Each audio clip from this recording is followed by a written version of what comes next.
തിരുവനന്തപുരത്ത് നിന്നുള്ള വിവരങ്ങളാണ് ഷിജോ കുര്യൻ നൽകിയത്. ജോസി ബാബു കൂടി കോട്ടയത്ത് നിന്ന് ചേരുന്നുണ്ട് വിവരങ്ങൾ നൽകാൻ. ജോസി ഇപ്പോൾ എവിടെയാണ് നിൽക്കുന്നത്? അവിടെ ചടങ്ങുകൾ, പ്രാർത്ഥനാ ചടങ്ങുകളും കാൽകഴുകൽ ശുശ്രൂഷയും ഒക്കെ പുരോഗമിക്കുകയാണോ? വിവരങ്ങൾ.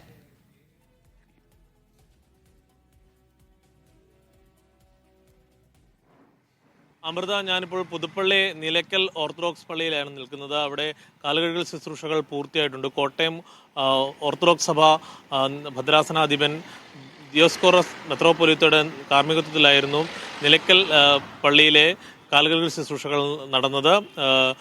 വിവിധ മറ്റ് ദേവാലയങ്ങളിലും കാൽകഴുകൽ ശുശ്രൂഷകൾ പുരോഗമിക്കുകയാണ്.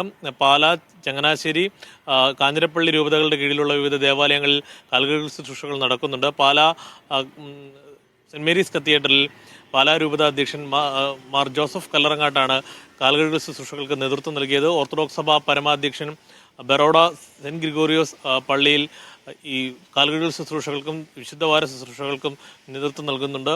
മാത്യൂസ് തൃതീയൻ കാതോലിക്ക ബാബ ഈ ദിവസങ്ങളിലേക്കും അവിടുത്തെ ശുശ്രൂഷകളിലാണ് പങ്കെടുക്കുക. നാളെ വിവിധ ദേവാലയങ്ങളിൽ ദുഃഖവെള്ളിയോടനുബന്ധിച്ചുള്ള പ്രത്യേക ശുശ്രൂഷകൾ നടക്കുന്നുണ്ട്. കുടമാളൂർ സെന്റ് മേരീസ് പള്ളിയിൽ major arch bishop Raphael Thattil ദുഃഖവെള്ളിയാഴ്ച ശുശ്രൂഷകൾക്ക് നേതൃത്വം നൽകും. അമൃത. ശരി, ജോസി ബാബു ആണ് കോട്ടയത്ത് നിന്ന് വിവരങ്ങൾ നൽകിയത്.